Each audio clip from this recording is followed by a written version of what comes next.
युवक का व्यक्तित्व काफ़ी प्रभावशाली था। चौड़ी छाती, भुजाएं गड़ी हुई, आंखों में गजब का यौन आमंत्रण था। पुरुषोचित सौंदर्य से वह पूरी तरह लदा हुआ था। मैं उसके बारे में ही सोचती हुई सो गई। रात के कोई 2 बजे बाहर घूम रही पुलिस के जूतों की आवाज़ सुनकर मेरी आँख अचानक ही खुल गई। मैंने सोचा, जब जाग गई हूँ तो क्यों न पेशाब कर आऊँ। तभी दरवाजे पर दस्तक हुई। मेरा अंग अंग भय के मारे काँप गया। मैंने नाइट बल्ब जला दिया। युवक भी जाग गया था। मैं पलंग से उठने लगी तो उसने कहा, आप दरवाज़ा खोलने जा रही है? दरवाज़ा भूलकर भी मत खोलिएगा। पुलिस गश्त लगाकर चली गई है और बाहर हिंदू मुस्लिम आपस में मार काट रहे हैं। मैं खिड़की से सब देख रहा हूँ। इतने में दरवाजे पर फिर दस्तक हुई। मैं डर के मारे दोहरी हो गई। दरवाजे पर हथेलियों की थपथपाहट बढ़ती ही जा रही थी। तभी कुछ लोग मेरा दरवाज़ा तोड़ने लगे। युवक सोफे से उठकर दरवाजे के पास आकर खड़ा हो गया और चिंतित होते हुए बोला, ये लोग काफ़ी संख्या में है, दरवाज़ा तोड़ सकते हैं, लेकिन डरने की कोई बात नहीं है। कोई हथियार है तो ले आइए। मैं दौड़ी दौड़ी बरामदे में आई और बांस की 2 मजबूत बल्लियाँ लेकर कमरे में आ गई। युवक ने उन बल्लियों को दरवाजे से लगाकर कहा, बल्लियाँ काफ़ी मजबूत है, मैं इन्हें मजबूती से पकड़कर बैठ जाता हूँ। युवक में अदम्य साहस और जोश था। दरवाज़ा टूट गया, लेकिन उसने बल्लियों को नहीं छोड़ा। पर भीड़ तो भीड़ होती है। बाहर से जोरदार धक्का लगते ही एक बल्ली उसके हाथ से छूटकर गिर गई। युवक पसीने पसीने हो गया। इस बीच पुलिस आ गई तो दंगाइयों की भीड़ वहाँ से भाग गई। हमारी जान में जान आई। युवक बोला, शायद हम मरते मरते बच गए। आप पलंग दरवाजे से सटाकर लगा लीजिए। पलंग का सहारा पाकर दरवाज़ा गिरेगा नहीं। मैंने पलंग खींचकर दरवाजे से सटा दिया। फिर युवक से बोली, ये हिंदू मुस्लिम आपस में लड़ रहे हैं, एक दूसरे को जान से मार रहे हैं। क्या यह सही है? एक मस्जिद ही गिरी है ना, आपस का प्यार तो नहीं गिरा है। चंद धर्मांध हिंदुओं ने मस्जिद को गिरा है और ये मुसलमान पूरे हिंदू समाज को दुश्मन मान बैठे हैं। क्या ये सभी के सभी कट्टर और धर्मांध नहीं है? अब बहस करने से क्या लाभ? किसी भी परिवार, समाज या देश में कुछ भी लोग गलत होते हैं, लेकिन ऐसी परिस्थितियों में उनकी संख्या और ताकत बढ़ जाती है। उनको मानने वाले वे लोग भी हो जाते हैं जो धर्मांध नहीं होते हैं। आप सो जाइए, पुलिस बाहर गली में खड़ी है, वह हमारी हिफाजत कर रही है। युवक यह कहकर सो गया। मैंने नाइट बल्ब बुझा दिया और सोने की कोशिश करने लगी। तभी याद आया, मुझे तो पेशाब करने जाना है। मैं यह सोचते ही पलंग से उठ खड़ी हुई। ऐसे हालातों में दिमाग कहाँ काम करता है। मैं उठते समय बत्ती जलाना भूल गई। अंधेरे में जैसे ही 2-3 कदम बढ़ी, सोफे से पाँव जा टकराए और मैं धड़ाम से युवक के ऊपर जा गिरी। मेरे पाँव में काफ़ी जोर से ठेस लग गई थी। मैं चाहकर भी उठ न सकी। युवक हड़बड़ाकर उठ बैठा और घबराई हुई आवाज़ में बोला, यह क्या कर रही है? आप बत्ती जला ली होती, शायद आपको चोट लग गई। हाँ, मुझे ज़रा सहारा दीजिए। मैं पेशाब करने जा रही थी तो सोफे से पाँव टकरा गया और आप पर गिर पड़ी। मेरे यह कहते ही उसने मुझे अपने भाव में उठाकर पलंग पर सुला दिया। फिर उसने बत्ती जला दी। आप उठना चाहिए था, यह कहकर वह मेरे पास ही बैठ गया। अब मैं उसे ही एकटक देख रही थी। उसकी मर्दानी बाहों का पहला पहला स्पर्श सचमुच ही मुझे आत्मविभोर कर गया था। मैं कैसे उस आनंद को स्पर्श का वर्णन करूं, शब्द ही नहीं मिल रहे। माधवी की बात अब मेरी समझ में आ गई थी। मेरे जिन जिन अंगों को युवक ने छुआ था, उन अंगों पर बार बार मैं अपनी उंगलियां लेकर जाकर फिरा रही थी। मुझे इससे आत्मसंतुष्टि मिल रही थी। तभी युवक ने कहा, चोट कहीं जोर से नहीं लगी? मैं देख रही थी, वह भी मेरे चेहरे के भाव को पढ़ने की कोशिश में था। मैं उसके नज़दीक आती हुई बोली, जब सोफे से पाँव टकराया है तो चोट तो लगनी ही है। मैं शर्मिंदा हूँ, मेरे कारण चोट लग गई। क्या आप अकेले ही रहती है? आपके मम्मी पापा आपके साथ नहीं रहते हैं? युवक कुछ बनते हुए बोला। मैं समझ गई, जो पुरुष कुछ देर पहले विश्वास करने की बात कर रहा था वह कितना झूठा है। उसकी निगाह अब सिर्फ मेरी देह पर ही है। पुरुष इस मामले में कभी विश्वसनीय हो ही नहीं सकता। झूठी तो मैं भी थी। अकेली होने का रोना रो रही थी और अब उसकी मर्दानी बाहों के स्पर्श के लिए लालायित थी। हम दोनों ही एक इंसान थे और इंसान कभी एक सा नहीं रहता। वह पल पल बदलता रहता है, पानी की तरह। जैसा माहौल देखता है वैसा ही स्वयं को बना लेता है। मैं ज़्यादा देर तक अपने आप पर काबू न रख सकी और बड़ी बेशर्मी से उसके कंधे पर हाथ रख दिया। वह आश्चर्य से कुछ पल तक मुझे देखता रहा, फिर अपना दायां हाथ मेरी कमर पर रखकर अपलक मेरी आंखों में देखने लगा। उसकी आंखों में जाने ऐसा क्या था कि मैं देखती सम्मोहित सी हो गई और थोड़ा आगे की ओर सरक गई। उसने कमर पर से हाथ खींचकर मेरी पीठ पर रख दिया और धीरे धीरे मेरी पीठ को सहलाने लगा। मुझे उसके हाथों के स्पर्श मात्र से ही जो सुख मिल रहा था वैसा सुख जीवन में नहीं मिला था।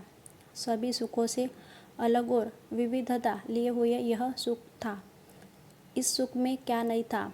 रंग, रास, मिठास, गंध, स्वाद, सभी कुछ तो था। मुझे यह बात समझ में देर न लगी कि अगर बदरंग जीवन को रंगीन किसी से बनाया जा सकता है तो। मैंने आंखें नचाते हुए कहा, पकड़ो तो जानू, मुझे ललकार रही हो। युवक यह कहते हुए उठा और पलक झपकते ही पलंग से सोफे पर आ गया। मैं वहाँ से उठकर जो ही पलंग पर जाने के लिए उठी, उसने मुझे अपनी बाहों में दबोच लिया। लो पकड़ लिया ना? मैं खिलखिलाकर हंस पड़ी। स्त्री को कैसे सहवास से पहले ही पिघलाकर मोम बनाया जा सकता है उसको बताने की ज़रूरत नहीं थी। उसने एक एक करके मेरे सारे अंगों को चूम लिया था। मैंने पहली बार ही यह जाना था कि कोई पुरुष किसी स्त्री को चाटता चूमता है तो वह कितनी उत्तेजित हो उठती है। वह केवल चूमने चटाने में ही निपुण नहीं था, बल्कि सहवास कला में भी प्रवीण था। जब वह मुझे अपनी बाहों का सहारा देकर मुझसे खेलने लगा तो मैं अपने आप में ही थी नहीं। मुझे तो उसके होठ ऐसे लग रहे थे जैसे मिस्री की डली हो, उससे भी कई अधिक स्वादिष्ट और मीठे। अब तक मैंने जो सहवास देखे थे वे तो कुछ भी नहीं थे, बस आधे अधूरे ही थे। इस बीच युवक ने एक दबी आवाज़ में तिस्कार ली और अपना सिर मेरे सीने पर रखकर दम लेने लगा। मैं पूरी तरह से संतुष्ट हो गई थी। अब रात भी काफ़ी खास नहीं थी। युवक सोफे पर जाकर लेट गया।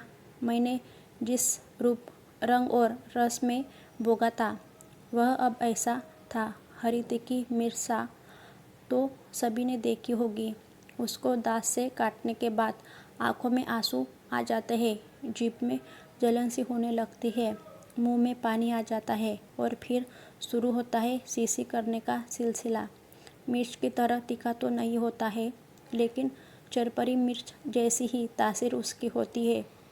मिर्च सा चरपरा किंतु मीठा। मैं मन ही मन आत्मविभोर हो रही थी। सुबह मेरी आँख खुली तो वह जा चुका था।